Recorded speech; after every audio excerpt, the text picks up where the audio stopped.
지난주에 우리가 38장에서 실패하는 유다의 이야기를 들었죠. 유다는 철저히 실패함으로써 하나님을 떠났고, 그렇지만 하나님이 그 실패의 한가운데에서 그를 회복하시고 용서하시는 것을 우리가 보았어요. 근데 반면에 오늘 39장에 보면은 성공하는 요셉을 봅니다.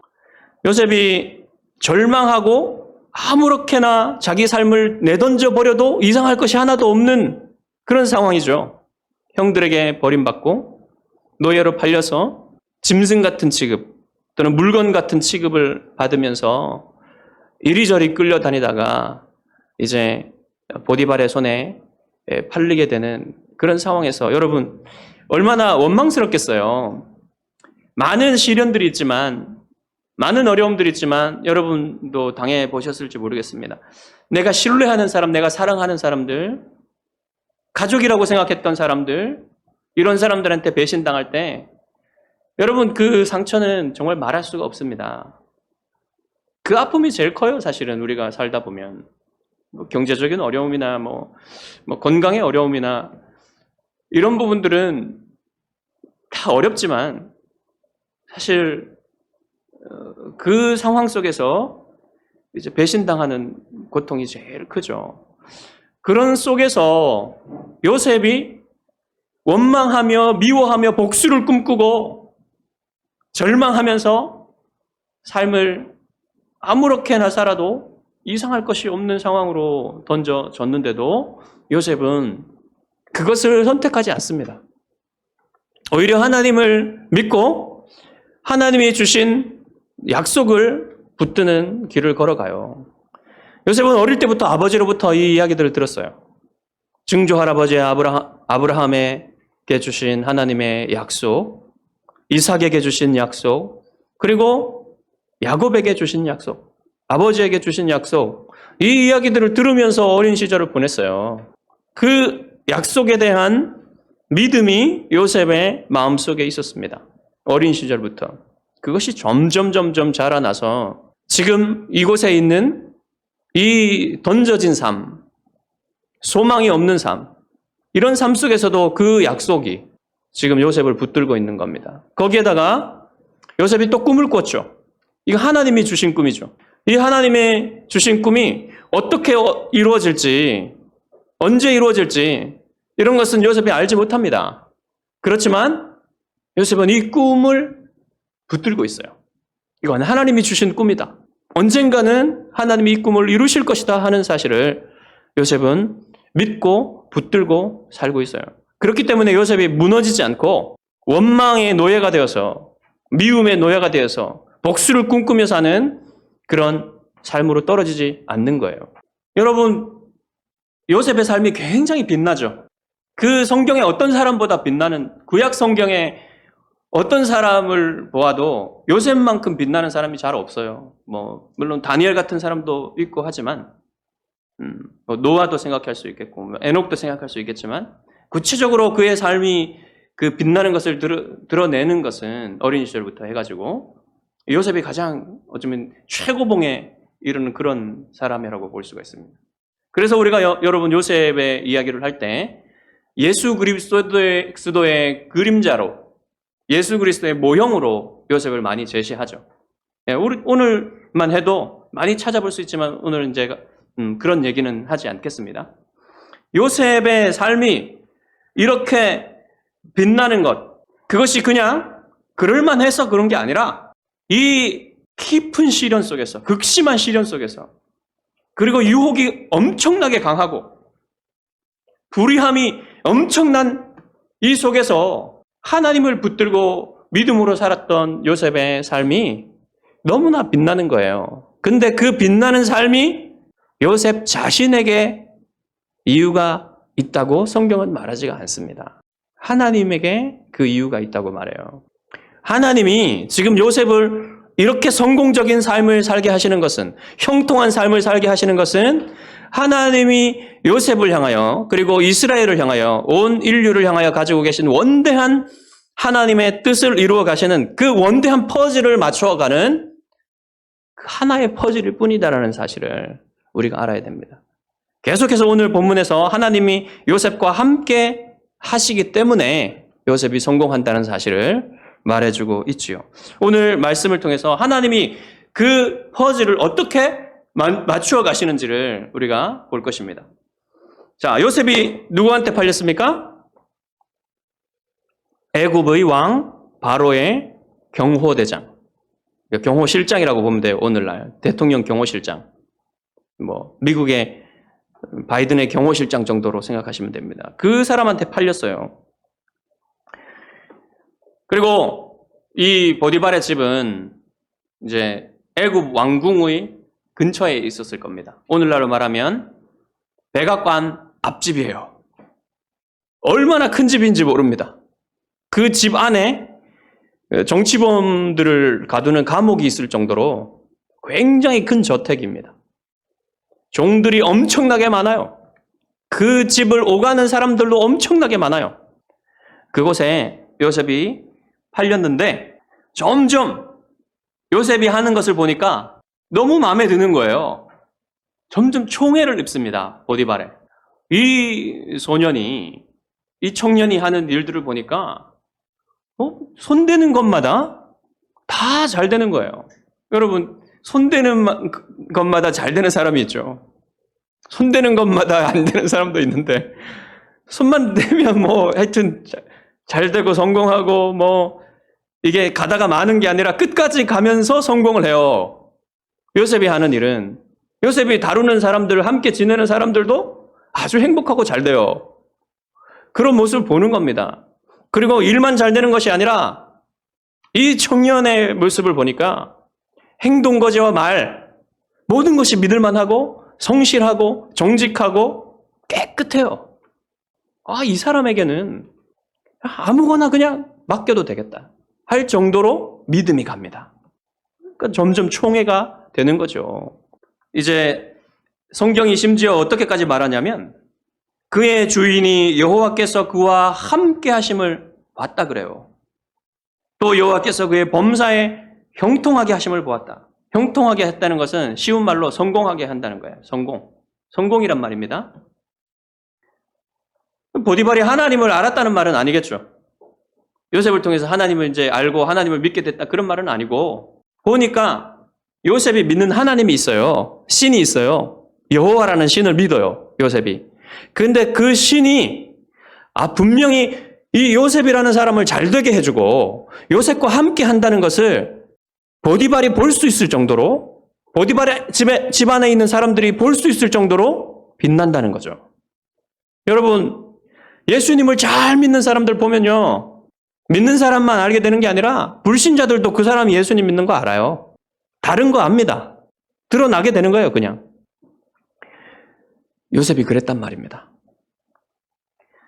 그래서 보디발은 요셉을 고속 승진시키죠. 요셉을 가정의 모든 것을 맡는 가정 총무로 삼습니다. 그러니까 집안에 있는 모든 대소사를 요셉의 손에 맡기고 재산도 요셉의 손에 맡겨요. 얼마나 신뢰한다는 거예요. 그래서 말 그대로 종들 중에 1인자가 됐어요. 그러니까 집안에서 요셉이 아주 높은 자리에 올랐단 말입니다. 앞으로 보면 이제 보디발의 아내 외에는 요셉보다 높은 사람이 없는 거예요. 집안에서. 그래서 요셉이 이제 집안의 일들을 돌보고 재산을 돌보면서부터 지난번 요셉이 오기 전과 비교해서 요셉이 이 일들을 맡기 전과 비교해서 너무너무 일들이 잘 되는 겁니다. 문제도 없고 종들도 잘 다스리고 체계가 잡히고 질서가 있고, 그리고 밭의 소출이 눈에 띄게 늘어나는 거예요. 원래 부자인데 훨씬 더 부자가 되는 겁니다. 얼마나 좋겠어요, 보디발이. 여러분도 그런 종 하나 있었으면 좋겠죠. 상상을 해봐요. 저희가 이제 몸을 갈아 넣잖아요. 자녀들을 키우려면. 우리는 다 이렇게 자기가 일해야 되니까 얼마나 고단합니까? 근데 종 하나 있었으면 좋겠다. 그런 생각하죠. 근데 이 종이 얼마나 일을 잘하고 복된지 그냥 손대는 것마다 다 잘 되는 겁니다. 그러니까 보디발이 얼마나 기쁘게 모든 것을 이 요셉의 손에 맡기고 그냥 나가서 즐겁게 일을 하면서 자기 밖의 일도 잘 되는 거예요.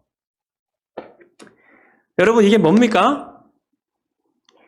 하나님이 아브라함에게 무엇을 약속하셨어요? 너를 축복하는 자를 내가 복주겠다고 하나님이 약속하셨죠. 요셉은 아브라함의 자손으로서 아브라함과 같은 사람이죠. 그래서 하나님이 요셉을 축복하는 자에게 복을 주고 계시는 거예요. 그 하나님의 언약이 지금 이루어지고 있는 것을 보고 있는 겁니다. 그래서 보디발은 자기의 개인적인 용무, 먹는 거, 음식 먹는 거 이런 거 외에는 그냥 모두 다 요셉의 손에 맡기고는 아무런 신경을 쓰지 않았습니다. 사실 여러분, 이 요셉의 성공이 그냥 갑작스러운 게 아니에요. 생각해 보시면 하나님은 요셉을 성공시키시기 위해서 뱃속에서부터 라헬의 태중부터 요셉을 준비시키신 거예요. 그의 성품이라든지 그의 정직한 성품, 그의 일을 할 때 지혜 이런 것들도 하나님이 다 주시는 겁니다. 지금. 그렇게 자라오게 만든 거예요. 하나님이. 그래서 갑작스러운 것 같지만 사실 하나님은 지금까지 준비시켜 오신 겁니다. 요셉을. 그런 사람이 되게 하셨어요. 그래서 이제 이 보디발의 집에서 이 일들을 1인자로서 종들의 1인자로서 집을 경영하는 것은 나중에 하나님이 이 애굽이라는 제국을 경영하는 준비를 시켜주시는 거예요. 퍼즐이 하나 맞춰지고 있는 겁니다. 그런데 이제 요셉이 위기를 만납니다. 또 다른 위기를 만나죠. 그래서 우리 성경에 보면 요셉은 용모가 빼어나고 아름다운 사람이라 이렇게 말하죠. 근데 이 표현을 보세요. 남자에게 이 용모가 빼어나고 아름다운 사람이라는 표현을 한다는 게 좀 이상하지 않습니까? 아주 이례적이고 특별한 표현이에요. 남자에게 있어서는. 근데 이 표현이요. 누구에 대한 표현이냐면 요셉의 어머니 라헬에게 썼던 그대로 한 표현입니다. 그러니까 라헬의 용모를, 라헬의 아름다움을 그대로 받은 거예요. 요셉이. 얼마나 아름다우면 그런 표현을 썼겠습니까? 여러분, 오늘날로 말하자면 그냥 젊은 시절에 레오나르도 디카프리오예요. 디카프리오. 여자들이 보면 그냥 눈이 뒤집힙니다. 안 그러고 싶은데 그냥 뒤집히는 거예요. 사랑에 빠지는 거죠. 그래서 요셉의 아내가 이게 뒤집히는 거죠. 그래서 주목하여 봅니다. 이 눈짓한다 그랬는데 이 아내가 요셉에게 눈짓한다 그랬는데 이게 뭐냐면요.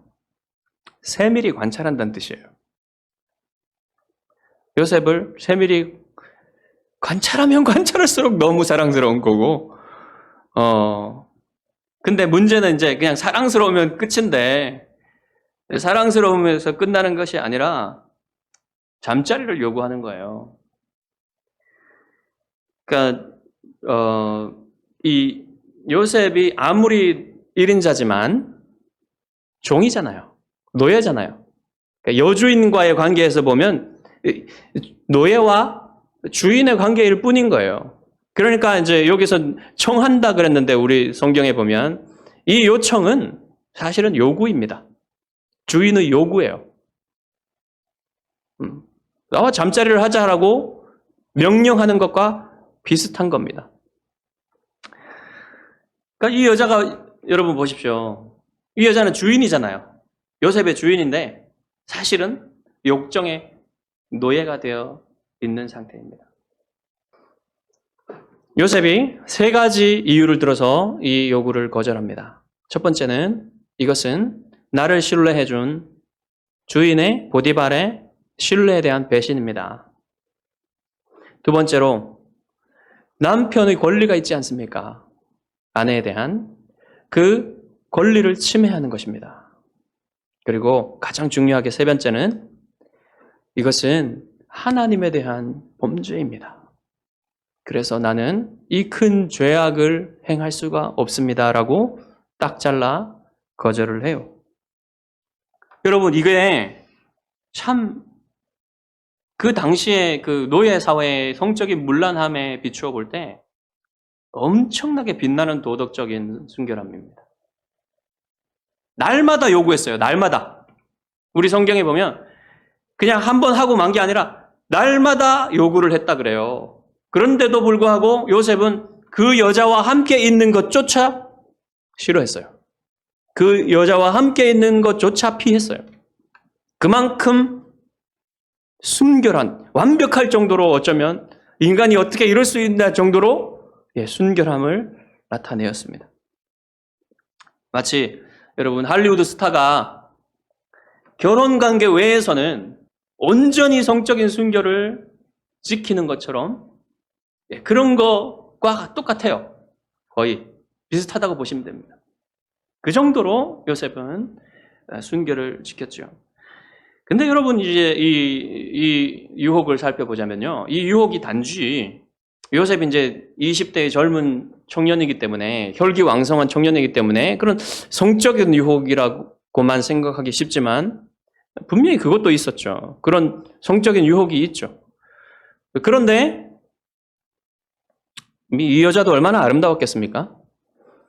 그런데 요셉이 당한 유혹은 그 성격이요.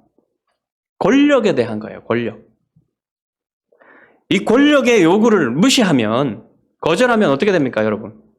대체로 사회에서 핍박을 당하죠. 미움을 당하고, 불이익을 당하죠. 그것을 예상할 수 있는 거예요, 요셉이. 이 권력의, 여주인의 권력에 대항을 하면, 반대를 하면, 거절을 하면, 자기가 불이익을 당할 것이고, 어떻게 핍박을 당할지 알 수 없는 겁니다. 분명히 그게 보여요, 눈에. 그럼에도 불구하고 거절하는 것. 여기까지 지금 이 유혹의 힘이 여기까지 뻗쳐 있다는 겁니다. 그런데도 불구하고 요셉이 이것을 거절하는 거예요. 그러니까 이제 요셉의 궁극적인 싸움은 뭐냐면요. 이것을 거절해서 이 성적인 유혹과 이 권력에 아부하는 이러한 것을 거절해서 하나님을 기쁘시게 하는 것인가? 아니면 나는 어쩔 수 없다. 이렇게까지 하는데 내가 어쩌겠냐. 이 권력에 굴복하고 아부하면서 하나님을 등지는가? 하나님께 범죄하는가? 이 둘 중에서 지금 선택하는 문제예요, 이게. 그런데 요셉은 하나님과 함께하며 하나님을 기쁘시게 하는 것을 선택했습니다. 여러분, 거듭난 성도에게는 이 자유가 있는 거예요. 죄를 거절할 수 있는, 죄의 요구를 거절할 수 있는 자유가 있어요. 불신자에게는 이 자유가 없습니다. 죄가 요구하면 그냥 죄가 원하는 대로 가는 거예요. 모든 불신자들은. 거듭나지 않은 사람들에게는 이 죄의 요구를 거절할 수 있는 힘이 없어요. 왜냐하면 이 의지가 노예 상태에 있기 때문에, 죄의 노예 상태에 있기 때문에 사탄이 원하는 대로, 죄가 원하는 대로, 세상이 원하는 대로 살 수밖에 없습니다. 그러나 거듭난 신자에게는 하나님을 선택할 수 있는, 하나님을 기쁘시게 하는 것을 선택할 수 있는 자유가 있습니다. 이게 놀라운 차이예요. 성도와 불신자의 가장 큰 차이가 바로 이런 차이입니다. 결국은 어떤 상황이 아니라 자신이 선택하는 거예요. 자신이 하나님을 기쁘시게 할 것인가, 죄의 요구를 따를 것인가 선택하는 문제입니다.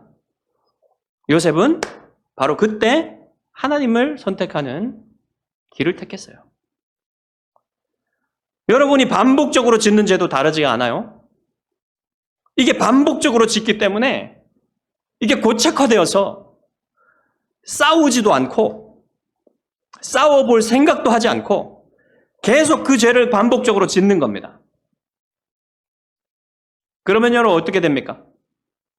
이 반복적으로 짓는 죄는 자기의 인격이 되는 거예요.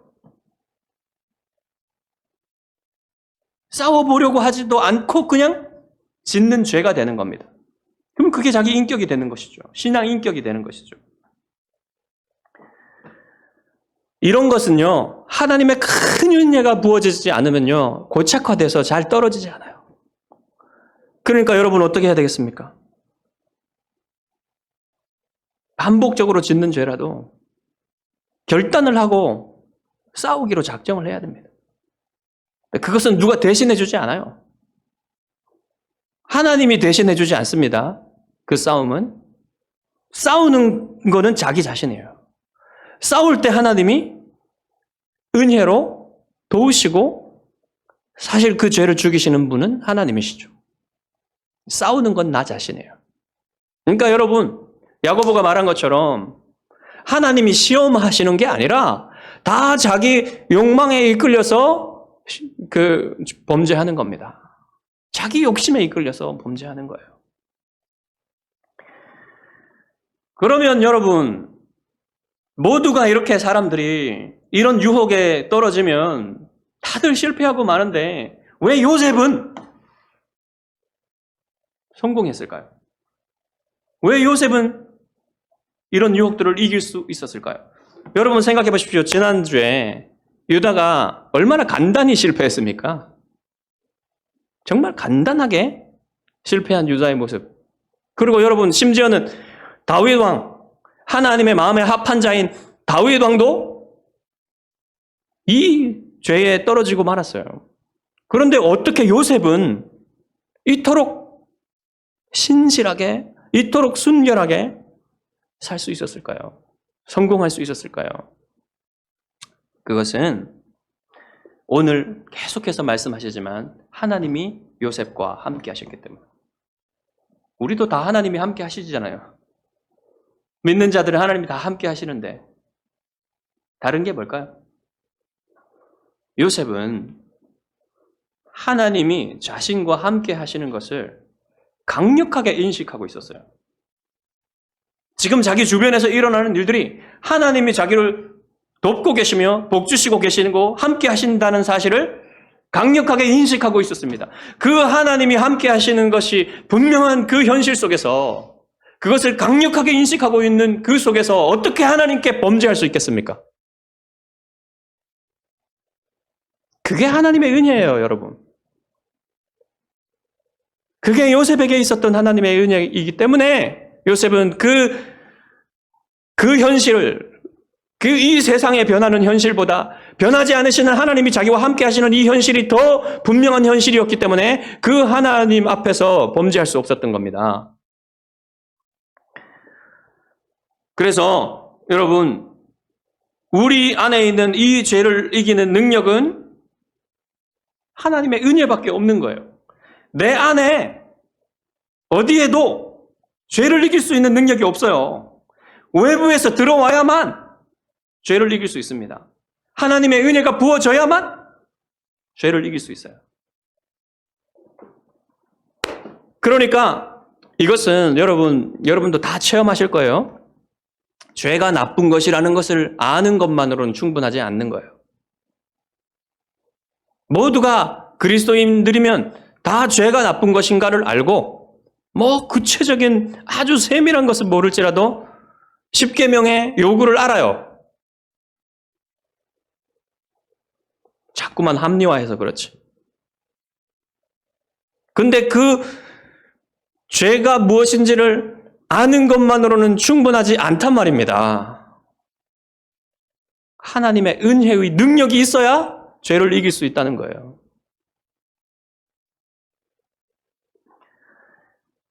왜 하나님이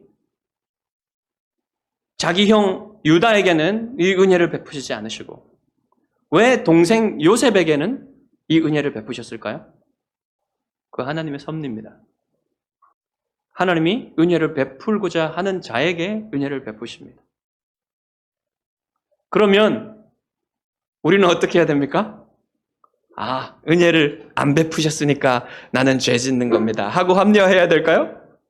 그런 게 아니죠. 하나님은 주권적으로 자기가 은혜 베푸실 자에게 은혜를 베푸시지만 또 일반적으로 우리가 은혜 받는 방법을 주셨어요. 그게 은혜의 방편이라고 하는 겁니다. 가장 은혜의 방편 중에 주요한 은혜의 방편이 무엇이냐면 하나님의 말씀을 붙드는 것, 기도하는 것입니다. 부지런히 하나님의 말씀 앞으로 나아가야 돼요. 아까 우리 집사님이 기도하셨지만 날마다 하나님의 말씀에 집중하는 그것이 여러분 하나님의 은혜 안에 사는 길입니다. 날마다. 여러분 날마다 하나님 말씀을 붙드십시오. 주일에 한 번 오셔서 설교 듣는 것만으로는 정말로 부족합니다.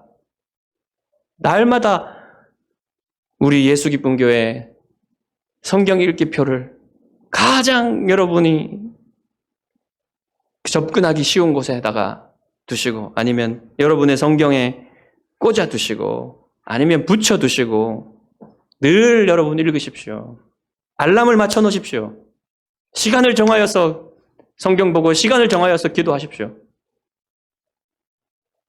장소와 시간을 정해놓고 의지를 미리 세팅해 놓지 않으면 모든 흘러가는 시간 속에서 분주함 속에서 다 잃어버리기 쉬워요. 하루를. 그러니까 여러분의 삶이 날마다 하나님의 말씀에 접근하고 또 기도할 수 있는 그것으로 나아갈 수 있도록 세팅을 해놓으란 말입니다. 미리 계획을 해놓으란 말이에요. 그래도 쉽지 않은 것이 이 싸움이에요. 그렇기 때문에 여러분 미리 정해 주십시오.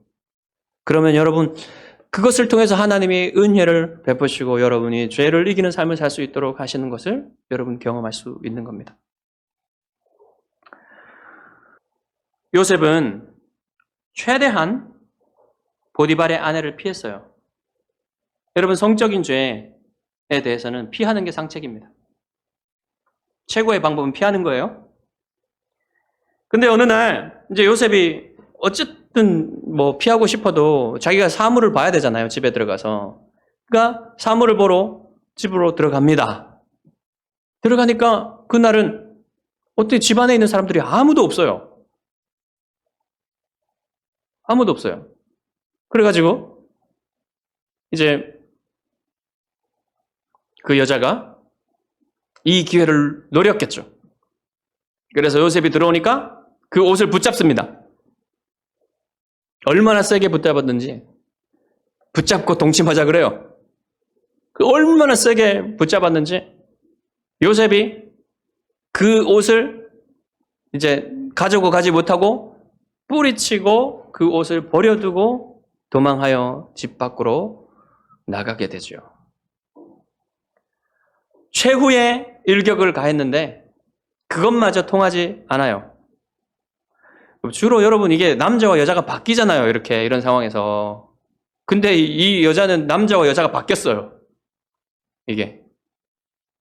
그런 상황에서까지 요셉이 이렇게 하니까 요셉을 향한 욕정이 미움과 분노와 보복의 마음으로 바뀌게 됩니다. 그래서 이 여자가 사람들을 불러요. 종들을. 불러가지고 이제 요셉이 자기를 겁탈하려 했다는 증인들로 세웁니다. 어떻게 하냐면 보라, 주인이 히브리 사람을 우리에게 데려다가 우리를 희롱하게 하는도다. 그가 나와 동침하고자 내게로 들어오므로 내가 크게 소리 질렀더니 그가 나의 소리 질러 부름을 듣고 그의 옷을 내게 버려두고 도망하여 나갔느니라. 여러분 이 거짓말이 얼마나 교묘한지 보십시오. 먼저 히브리 사람이라는 말과 우리라는 말로 종족주의, 종족 혐오주의, 외국인 혐오주의를 이렇게 불러일으킵니다. 그래서 우리라고 말하면 여러분 애굽 사람들끼리잖아요. 그렇게 해서 이 히브리 사람을 떼어놓고 종들의 마음속에서 그 다음에 은근히 여러분 보디발을 비난하잖아요. 은근히 보디발을 비난함으로써 이제 종들을 자기 편으로 만들고 자기가 한 행동을 요셉이 한 행동인 것처럼 말하잖아요. 그리고 지르지도 않은 소리를 질렀다고 얘기하죠. 그래서 자기가 소리를 지르니까 요셉이 자기를 겁탈하러 왔다가 그 소리를 듣고 도망했다. 이렇게 거짓말을 하는 거죠. 그리고는 이제 요셉의 옷을 자기 곁에 두고 남편이 오기를 기다립니다. 남편이 오니까 당신이 우리에게 데려온 히브리 종이 나를 희롱하려고 내게로 들어왔으므로 내가 소리질러 불렀더니 그가 그의 옷을 내게 버려두고 밖으로 도망하여 나갔다. 이렇게 고발을 해요. 요약을 했던 말을 요약을 했는데 조금 다르게 또 꼬았습니다.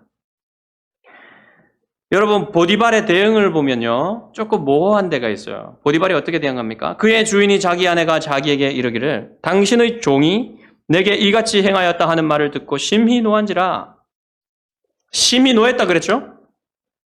근데 이 분노가 어디를 향하는 것 같습니까? 요셉을 향하는 것 같습니까? 아내를 향하는 것 같습니까? 어디를 향하는 것 같아요, 여러분? 자, 한번 보겠습니다. 보디발의 아내가 교묘하게 남편을 꾸짖고 있어요, 지금. 당신이 데려온 그 종이라 그러잖아요. 우리에게 데려온 그 히브리 종이. 이렇게 말하죠. 그러니까 왜 데려왔냐? 잘못 데려왔다. 이렇게 이제 비난을 하는 거죠. 그리고 종들에게 말할 때는 그 남자라고 얘기를 합니다. 그런데 종이라고 얘기하죠, 여기서는. 그것은 보세요. 남자라고 얘기했을 때는 여자로서 관심이 있다는 표현인데 그냥 종이라고 했을 때는 나는 당신이 데려온 그 종한테 아무 관심이 없어요. 이렇게 말하는 거죠. 아주 교묘하죠. 모든 것들을 아주 계획적으로. 와, 이 말들이 얼마나 교묘한지. 그러니까 이제 보디발이 이 말을 듣고 후속 조치를 하는데 이 후속 조치를 보면요. 보디발이 아내의 말을 믿지 않았던 것처럼 보여요. 보디발도 보통 사람이 아닙니다. 그냥 바보 온달이 아니에요. 분노를 자기 아내에게 쏟지 않았을 가능성이 매우 큽니다. 왜냐하면 만약에 분노가 요셉을 향했다면요. 여러분, 이 보디발이라는 사람처럼 이 권력가가 외국인 노예 하나 죽이는 게 뭐 그렇게 어렵겠습니까? 손가락 하나 까딱하면 그냥 죽일 수 있어요. 근데 죽이지 않았죠? 그리고 감옥에다가 가두는데 어디다 가둡니까? 자기 집 밑에 있는 지하 감옥에다가 가두죠? 거기는 거물급 인사들이 갇히는 곳이에요. 왕의 노예들, 정치범 수용소가 거기입니다. 거기다 가뒀다는 것은 여러분 뭡니까? 요셉의 일을 좀 더 알아보고자 하는 거예요. 지나보면 증거들이 나오겠지. 그럴 필요가 있었던 거죠. 자기가 보기에 요셉은 그럴 사람이 아닌 거거든요. 자, 그렇게 진행이 됩니다. 요셉은 형들에 의해서 도단해서 한번 지하 감옥으로 들어가죠. 그리고 또다시 지하 감옥에 갇히게 돼요. 그런데 거기서 요셉은 다시 한번 하나님이 자기와 함께 하심을 체험합니다. 어떻게 체험해요? 그 감옥에서 간수장의 은혜를 받게 하세요, 하나님이.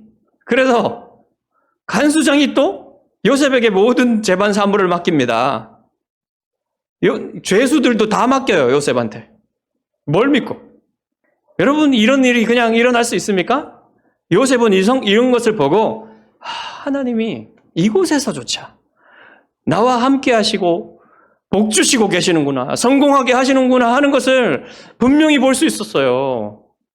요셉은 지금 무엇을 배우는 겁니까? 하나님은 지금 이곳에서 요셉에게 무엇을 가르치고 계십니까? 어떤 상황에서도 하나님이 함께 하시면 성공하게 되고 하나님이 함께 하시면 된다라는 사실을 요셉에게 가르쳐주고 계시는 겁니다. 요셉은 그래서 무엇을 배웁니까? 어떤 상황에서도 하나님을 신뢰하는 방법을 배우고 있어요, 지금. 어떤 상황에서도 하나님을 신뢰할 수 있다는 것을 배우고 있는 겁니다.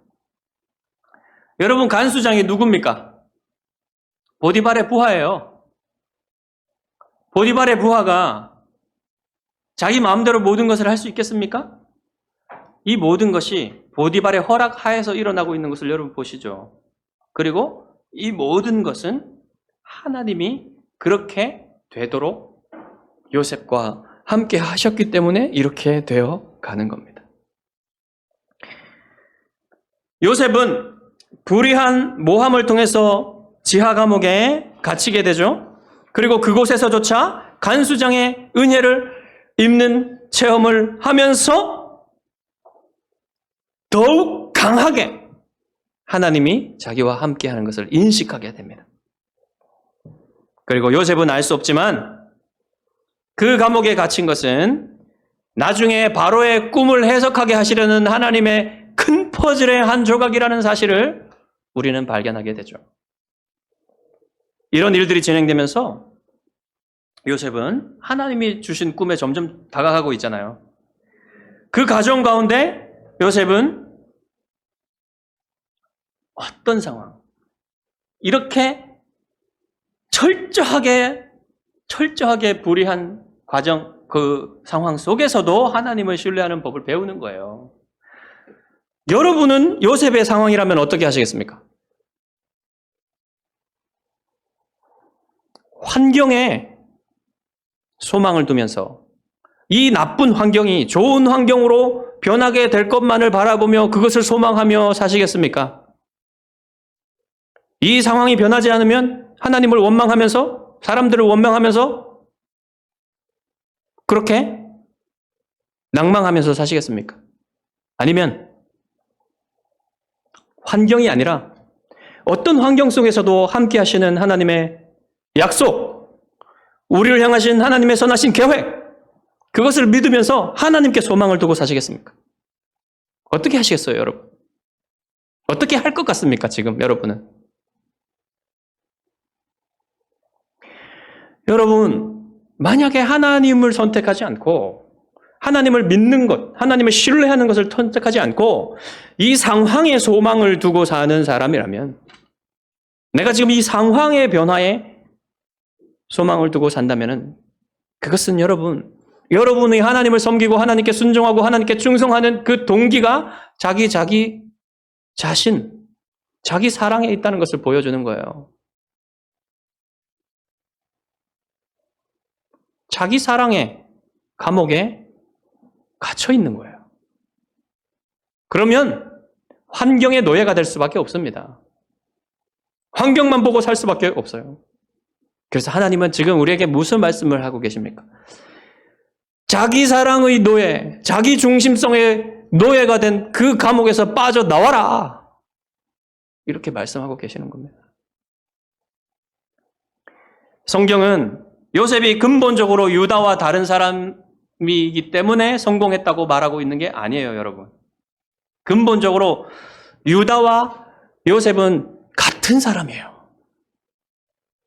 모두가 죄인일 뿐입니다. 요셉의 형통한 삶은 하나님이 함께 하셨기 때문에 가능했다고 성경은 계속해서 강조하여 반복하고 있습니다. 사실 하나님이 지난 38장과 오늘 39장에서 말하는 바가요, 다르지 않아요.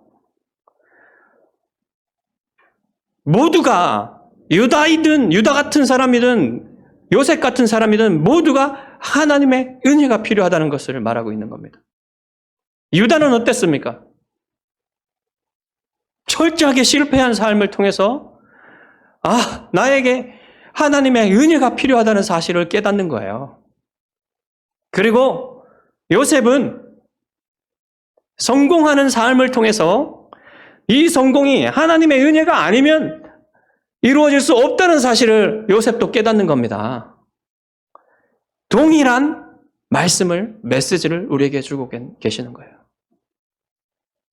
우리는 하나님의 은혜로밖에 살 수가 없는 거예요.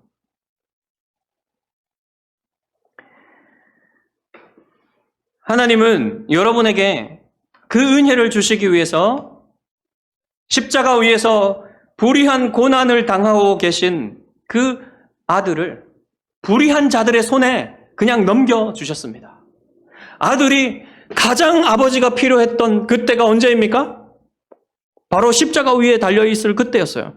그런데 하나님은 바로 그때에 아들을 버리셨죠. 왜 그랬습니까? 그것은 잠시 동안 아들을 버리심으로써 영원히 우리와 함께 하시기 위해서였어요. 영원히 우리와 함께 하시면서 우리에게 은혜 주시기 위해서 그렇게 하셨습니다. 여러분, 유다처럼 넘어지고 실패했다고 해서 낭망 속에서 절망하지 마십시오. 그리고 요셉처럼 성공하고 있다고 해서 자랑에 빠지지 마십시오. 낙심이나 낭망이나 절망이나 또는 교만 중에 어느 것에도 여러분 빠지지 마시고 하나님의 은혜를 의지하면서 성공하는 삶, 형통하는 삶을 사심으로써 하나님께 영광 돌리시는 여러분의 삶이 되기를 주님의 이름으로 축복합니다.